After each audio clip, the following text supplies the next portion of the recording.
자, 고등수학 하 유리식과 유리함수 개념 강의 시작할게요. 자, 먼저 유리식이라는 것은 뭐 크게 어려운 거 없어요. 이제 이런 식으로 분모와 분자의 다항식이 들어가 있는 식 자체를 유리식이라고 하고, 유리식에 대한 간단한 연산들은 각자 우리 수업 시간에 스스로 해결할 수 있도록 하고, 자, 첫 번째로 소개시켜 줄 것은 부분분수. 부분분수는 뭐냐면, 자, AB분의 C. 여기서 A와 B는 다항식이고 C는 상수입니다. 이때 얘는 이렇게 찢어질 수가 있대. 자, B-A분의 C 가로 A분의 1 마이너스 B분의 1 이렇게 찢어질 수가 있대. 이 부분분수는 앞으로 굉장히 많이 사용을 할 거니까 꼭 암기해서 사용할 수 있도록 하고, 아니 그러면 이런 애를 왜 갑자기 쓰느냐. 얘는 어떤 효과가 있냐면 잘 봐. 만약에 A랑 B랑 차수가 같다. 그리고 최고차항 개수도 같다라고 하면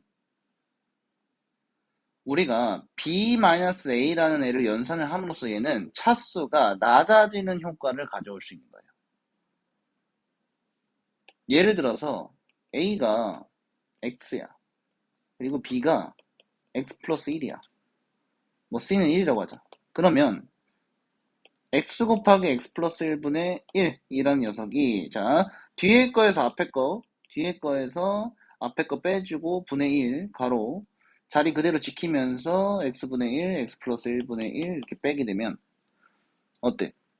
원래 여기는 2차였는데 원래 여기 2차였는데 이렇게 차수가 낮아질 수 있는 거죠.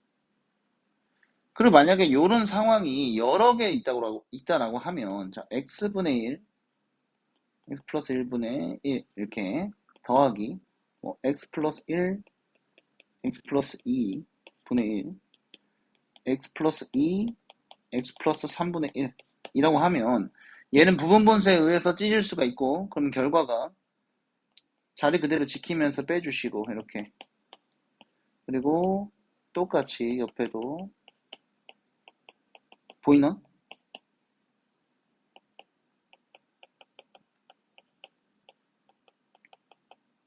이런 식으로 이렇게 찢을 수가 있는데 여기서 뭐가 보여야 되냐면 이게 없어져 버려요. 이렇게. 그러니까 굉장히 연속적인 합을 할 때 간단하게 연산할 수가 있다. 이게 부분분수고, 부분분수는 수학 1에서도 앞으로 계속 쓸 거니까 무조건 암기할 수 있도록. 다음.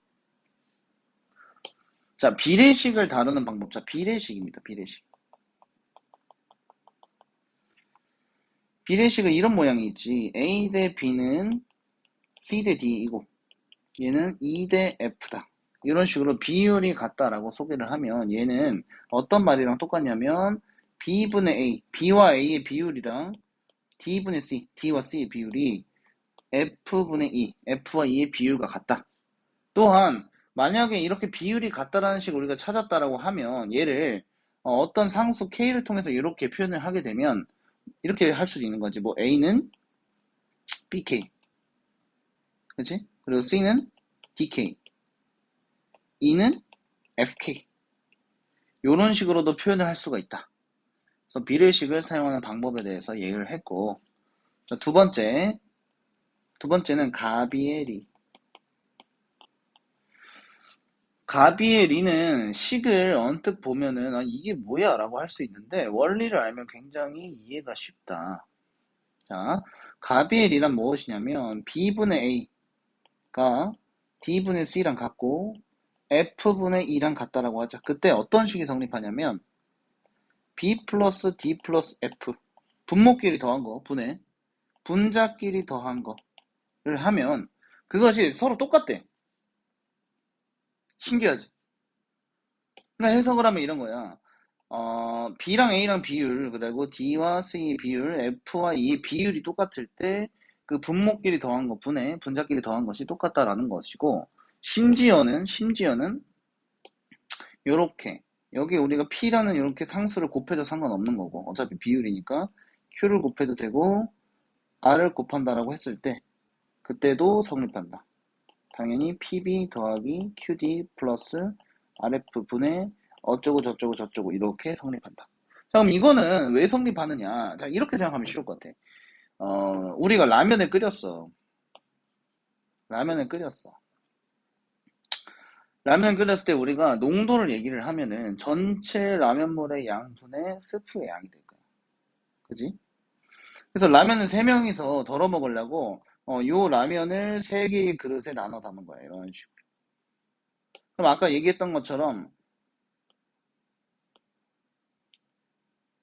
이 전체 양을 분모, 그쵸? 그러니까 라면 물의 양을 분모로 생각을 하고 스프의 양을 분자로 생각하면 지금 농도가 다 똑같기 때문에 결국에 이 라면 첫 번째 용기에 있는 라면 물분의 스프, 그리고 두 번째 용기에 있는 라면 물분의 스프, 세 번째 용기에 있는 라면 물분의 스프는 전부 똑같을 거야. 농도가 똑같으니까. 그지? 근데 뭐 갑자기 먹기 싫어졌든 뭐 라면 말고 좀 맛있는 게 왔어. 그래서 이거를 그냥 다 합치자 이거야. 합쳐서 버리려고. 그지? 그럼 다 합치면 어떻게 돼? 다 합치면 이제 전체 양은 어떻게 했어? B 더하기 D 더하기 F가 됐고 전체 소금물의 양은 어떻게 됐어? 소금물이 라면 스프 A 플러스 C 플러스 E 이렇게 됐지. 그지? 근데 세 개의 그릇에 따랐던 라면을 한 번에 합쳤다고 해서 농도가 바뀔까? 안 바뀌지. 그래서 따라서 얘는 B 플러스 D 플러스 F분의 A 플러스 C 플러스 E라고 하면 되겠다. 그지? 그래서 가비에리는 소금물 농도랑 생각을 하면은 쉽게 접근할 수가 있다. 됐지?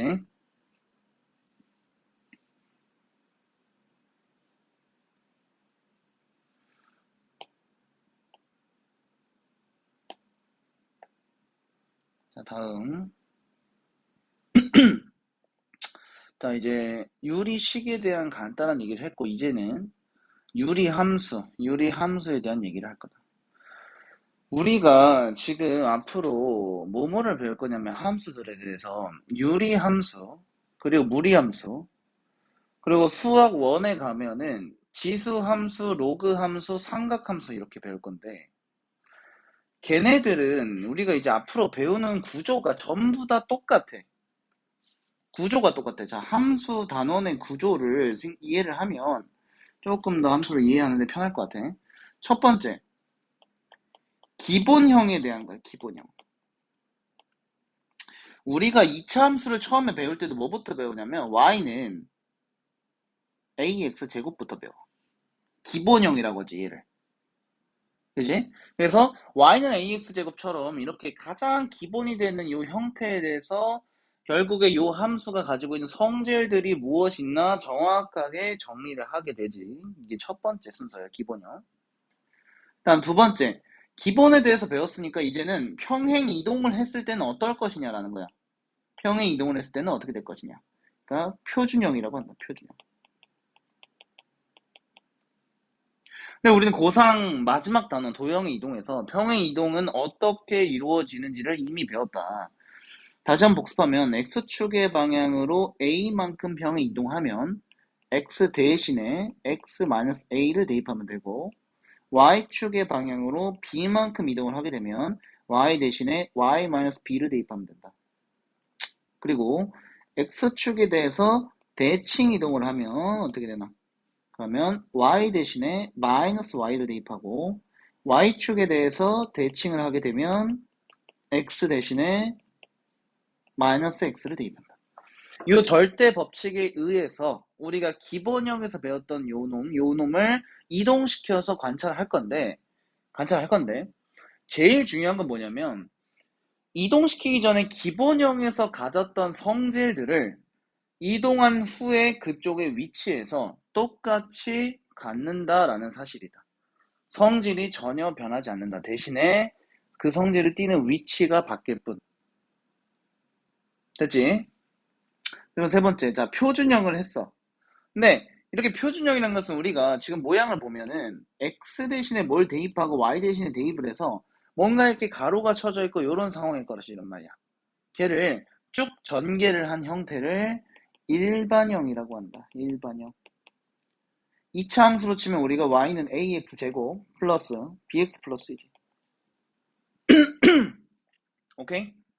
자, 그러면 일반형으로 바꿨을 때 가장 중요한 건 뭐냐면 일반형 형태에서 그 함수만이 가지고 있는 고유한 성질들을 누가 더 정확하고 빠르게 뽑아낼 수 있냐가 중요한 거야. 그래서 2차 함수 같은 경우에서는 2차 함수의 가장 큰 특징은 대칭성이기 때문에 대칭축의 방정식 마이너스 2분의 b를 통해서 축을 빠르게 뽑아냈고, 그치? 그리고 a와 b와 c의 부호를 그래프를 통해 조사해서 그리는, 개형을 그리는 이런 상황도 많이 연습을 했었다. 됐지? 자, 네 번째. 자, 이제 우리가 전 단어 함수 단어에서 뭘 배웠냐면 합성함수, 역함수, 절대값 함수.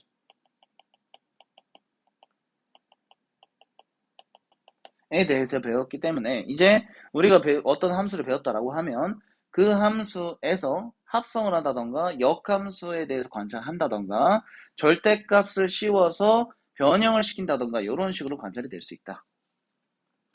여기서 중요한 것은 합성함수로 만약에 우리가 이제 다룬다라고 하면 그래프를 그리라는 얘기는 거의 안 해. 어떤 복잡한 식에 대한 합성함수의 그래프는 굉장히 어렵기 때문에 우리가 사실 전 단원에서는 직선으로 이루어진 함수나 아니면 간단하게 생긴 녀석들만 다뤘기 때문에 그래프를 그리려고는 안 하고 합성함수는 정의역이나 치역에 제한을 두는 의미로 많이 사용이 된다. 오케이. 자, 예를 들어서, 자, fx가 있었어. fx가 뭐 x제곱이야. 그리고 뭐 gx라는 애가 있었는데, 이렇게 돼 있었는데, 합성함수가 정의된다라고 가정을 했을 때, g 합성 f라는 녀석은 어떻게 접근을 해야 되냐? 정의역이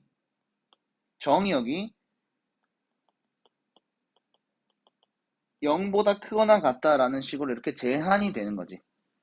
따라서, 합성함수로 다룬다라는 것은 정의역이나 치역의 제한으로서 많이 이용이 된다. 됐지?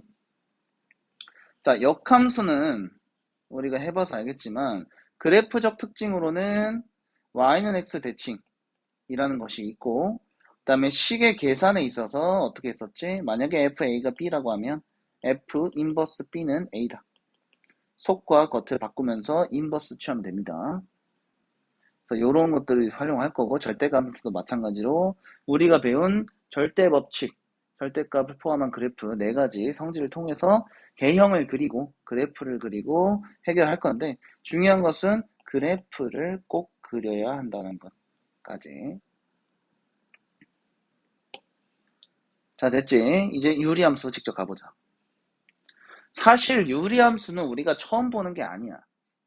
언제 봤냐면 너네가 공부 안 할 때 중학교 1학년 때 맨 마지막 단원 정비례와 반비례에서 반비례 그래프로 이미 소개가 된 적 있다. 오케이? 자, 그래서 유리함수. 첫 번째, 기본형에 대해서 공부합시다. 유리함수의 기본형은 y는 x분의 k 이렇게 생겼고 일단 처음에는 k가 양수인 상황에 대해서 공부를 할 거야. 자, 봅시다. k가 양수인 상황.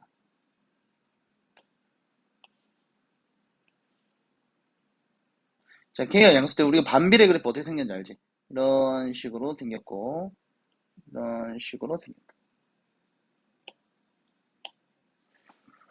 그래서 우리가 예전에는 어떻게 배웠냐면 중학교 1학년 때는 이렇게 생겼고 얘네는 뭔가 이제 대칭성도 존재하는 것 같은데 이쪽에 보면은 얘는 0에 한없이 가까워진다. 0에 한없이 가까워진다. 얘네는 끝없이 계속 올라가거나 내려간다. 라고 이렇게 배웠는데 이제는 우리는 이런 용어들에 대해서 알고 있기 때문에 그거를 표현을 하게 되면 성질들이 자, 첫 번째 점근선의 존재.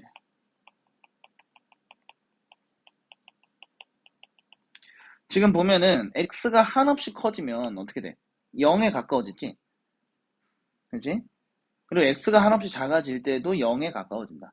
하지만 0이 되지는 않기 때문에 그런 아이를 점근선이라고 하고, 그래서 점근선은 두 가지, x는 0, y는 0. 자, 여기서 조심해야 될 게 점근선은 x축이야, 점근선은 y축이야. 얘도 계속 뻗어나가. 그래서 점근선은 x축이야, y축이야 이렇게 외우면 안 돼. 왜냐면 우리가 다음 파트에서 표준형, 평행 이동을 시킬 거기 때문에 처음 개념을 공부할 때부터 점근선이나 어떤 대칭성에 대해서 x축, y축 이런 용어 안 쓰도록 합시다. 그래야 안 헷갈려. 됐지? 자, 두 번째. k의 역할이야. k의 역할. 자, 저놈의 상수 k는 일단 k가 0보다 크면 어떻게 그려졌었어? 우리가 이런 식으로 그려졌었고, k가 0보다 작으면 우리가 사실 중학교 1학년 때 이미 개형에 대해서 공부했습니다. 이렇게 그려졌다. 그리고 절대값 k가 커지게 되면 어떻게 돼? 절대값 k가 커지면 이렇게 비교해봐. y는 x분의 1이랑 y는 x분의 10 비교하면 얘는 1,1을 지나지만 얘는 1,10을 지나지. 따라서 k가 커지게 되면, 절대값 k가 커지게 되면 원점으로부터 멀어진다. 원점에서 멀어진다. 됐지? 그 다음 세 번째, 대칭성. 별표 100만 개, 별표 100만 개, 100만 개, 100만 개. 대칭성. 자, 어떤 함수든 대칭이라는 성질은 굉장히 큰 성질인데, 이 유리함수는 대칭이 두 가지로 이루어져 있다. 첫 번째는 점대칭, 두 번째는 선대칭이다. 자, 점대칭은 우리가 보시는 바와 같이 지금 원점에 대해서 대칭인데, 자, 중요한 거 아까 얘기했지.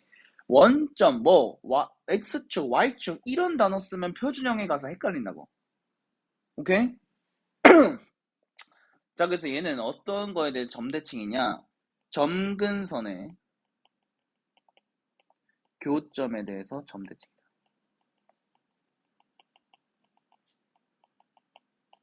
뭐라고? 점근선의 교점에 대해서 점대칭이다. 자, 두 번째, 선대칭은 점근선의 교점을 지나고 기울기가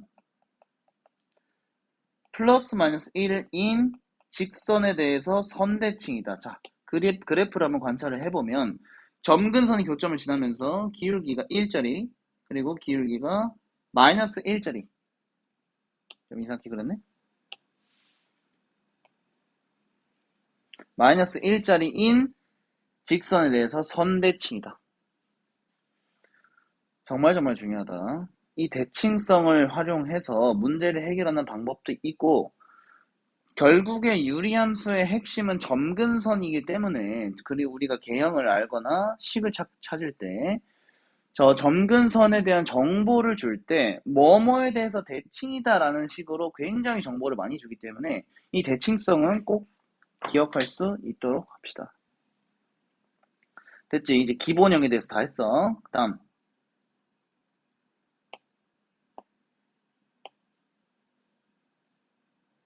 자, 이번에는 기본형에 대해서 했으니까 표준형.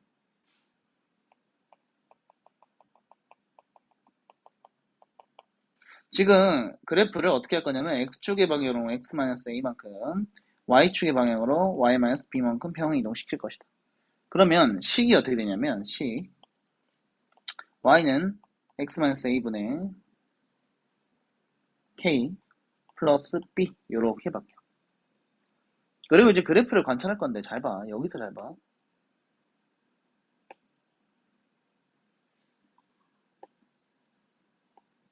음.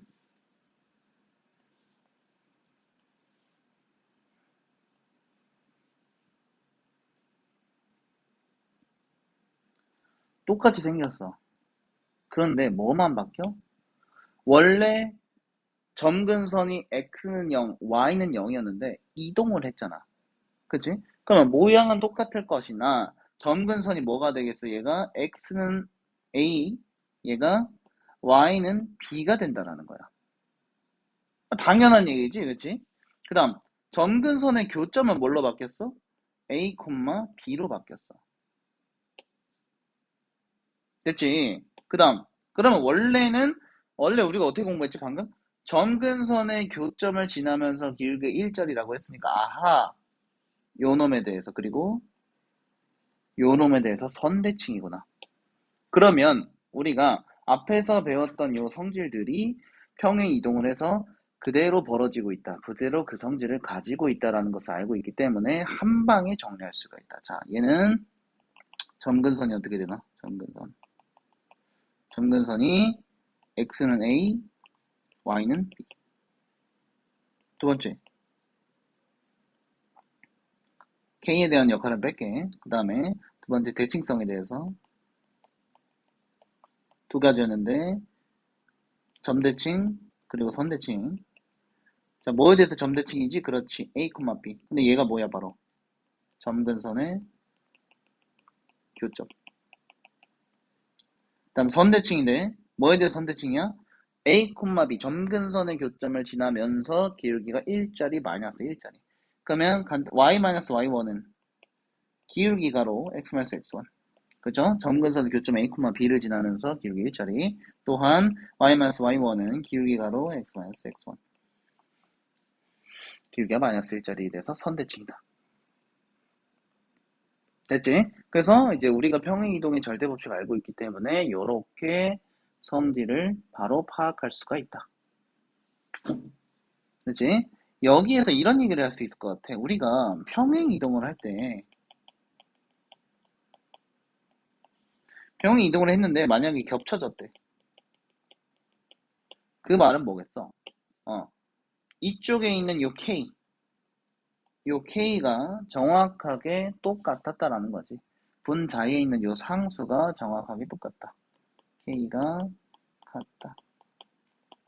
요거까지만 캐치를 해주시면 표준형에 대한 얘기는 크게 특별히 할 게 없다. 자, 다음.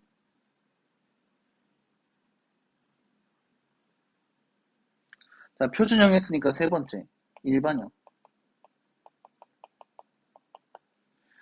유리함수를 통분한 형태를 관찰할 거다. 유리함수를 통분한 형태. ax 플러스 b 분의 cx 플러스 d. 자, 유리함수의 가장 우리가 큰 특징은 점근선 그리고 대칭성이라고 했고, 그 다음 우리가 개형을 그리기 위해서는 분자 위치에 있는 상수의 부호를 판단을 했어야 됐다. 그렇지? 그럼 그것들에 대해서 확인을 할 건데, 자, 우리가 이런 게 있다라고 하죠. y는 뭐 x 플러스 1분의 2x 플러스 1 써. 얘를 우리가 분자의 차수를 낮추는, 분자의 차수를 낮춰서 우리가 원하는 유리 함수의 표준형 꼴로 바꿔주려면 어떻게 해야 되냐면 2x 플러스 이 분자에 있는 녀석을, 이 다항식을 분모에 있는 다항식으로 나눠주는 작업이 필요할 것 같아. 그래서 나눠주게 되면 2x 플러스 1을 뭘로 나눠? x 플러스 1로 나누면 몫이 2고, 그럼 2x 플러스 2 이렇게 되고, 빼게 되면 마이너스 1 이렇게 되지. 따라서 결과적으로 얘는 y는 x 플러스 1분의 몫이 밖으로 나가겠지, 이렇게. 그리고 나머지 마이너스 이렇게 표현할 수가 있게 돼. 여기서 그럼 만약 이렇게 바꿨다라고 하면 잘 봐. 점근선이 어떻게 돼? 분모가 0이 되는 순간 x는 마이너스야. 또 밖에 튀어나온 놈 y는 2. 이렇게 점근선을 찾을 수 있고, 지금 k의 부호 역시 음수라는 게 캐치가 되지. 그래서 이런 식으로 바로 캐치를 할 건데, 자 봐봐. 분모가 0이 되는 순간은 분명히 점근선일 거야. 그래서 우리가 일반형에서 점근선을 뽑아낼 때 분모가 0이 되는 순간은 바로 점근선이라고 할 수가 있어. 그래서 x는 마이너스 a분의 b, 얘가 점근선이 되고, 다음 나머지 하나의 점근선은 밖으로 삐져나가는 놈이잖아. 근데 생각해보자. 아까 나눗셈 과정에서 밖으로 누가 삐져나갔냐면 몫이 삐져나갔다는 거야. 몫이. 그러면 봐봐. cx 플러스 d라는 애를 ax 플러스 b로 나누면 몫이 a분의 c잖아. 그래서 그놈 자체, y는 a분의 c 자체가 점근선이 된다라는 거지. 아하, 그러면 일반형의 꼴을 봤을 때 우리가 직접 나눗셈을 그때그때 하지 않아도 하지 않아도 점근선을 바로 구할 수가 있고, 점근선을 구했으면 이제 우리가 뭐가 따라와? 대칭성 두 가지, 점대칭, 선대칭이 자동으로 따라오는 거지. 됐지? 다음 마지막으로 K의 부호를 판단하는 방법이야. 자, K의 부호를 판단하는 방법은 암기해라. 암기해라. 잘 봐. 자, 분모가 0이 되게 하는 녀석. 그 X값이 뭐였지? 맞지? 마이너스 A분의 B였지. 얘를 어디에 대입하냐면 분자에 대입해. 그것이 K의 값이 된다. 암기해라. 궁금하면 직접 나눠보세요. 암기해라. 분자에 대입한다. 됐지? 그러면 일반형에서 점근선 뽑아냈고, 점근선 뽑아냈으니 점대칭, 선대칭 따라오고, 그 다음 K의 부호까지 조사하는 방법에 대해서 알아봤고, 자, 그 다음 합성함수, 자, 유리함수의 합성함수에 대해서는 아까 얘기했듯이 정의역을 제한하는 상황에서 이용이 되기 때문에 크게 다루지는 않겠습니다. 자, 그 다음 역함수.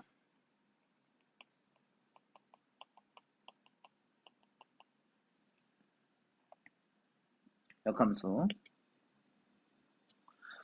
자, 유리함수의 역함수를 다룰 건데, 자, 어떻게 할 거냐면, 일반형에서부터 다룹니다. ax 플러스 b분의 cx 플러스 d. 여기에서 점근선이 지금 x는 마이너스 a분의 b, 그 다음에 y는 a분의 c였는데, 이런 유리함수를 역함수 한 녀석에 대해서 관찰을 할 건데, 일단 식으로서 바로 구하는 방법. 자, 원래 역함수의 식을 구하려면 x에 관한 식으로 정리하고 y랑 x랑 자리를 바꿨어야 되는데, 그거를 이제 해봤더니 마치 공식처럼 이렇게 바뀌더라는 거예요. 잘 봐. ax 플러스 b분의 cx 플러스 d라는 녀석이, 잘 봐. ax는 그대로, d도 그대로. 그리고 c랑 b가 자리가 바뀌면서 부호가 바뀌더라 이거야. 이렇게. 암기한다. 이거는 암기한다. 됐지? 그러면 이걸 알고 있으면 역함수 빠르게 구할 수 있고, 실제로 우리가 이 i에 대한 점근선을 구해보면 x는 a분의 c, 그리고 y는 어떻게 돼? b분의 d가 되나? 아니죠. 마이너스 a분의 b죠. 마이너스 a분의 b. 이렇게. 그래서 원래 녀석이랑 점근선을 비교해보면 어떻게 됐어? x의 점근선이 y로 갔고, y의 점근선이 x로 갔지. 왜? 역함수는 뭐 대칭이니까? y는 x 대칭이니까. 됐지? 그러면 점근선이 서로 뒤바뀌니까 점근선의 교점 역시 x좌표와 y좌표가 뒤바뀐다라는 걸 확인할 수 있겠다. 됐지? 그래서 유리함수는 사실 이렇게 점근선이 전부이기 때문에 어떤 함수 값을 구하라는 상황이 아니면 식을 이렇게 직접 구하지 않고도 이런 식으로 점근선의 변화를 관찰하는 것만으로 유리함수 역함수를 다룰 수도 있다. 됐지? 자, 요 개념들은 충분히 복습을 하고 충분히 숙지하고 암기할 것을 정확히 암기한 후에 수업 시간에 이제 예제 문제를 풀도록 하겠습니다.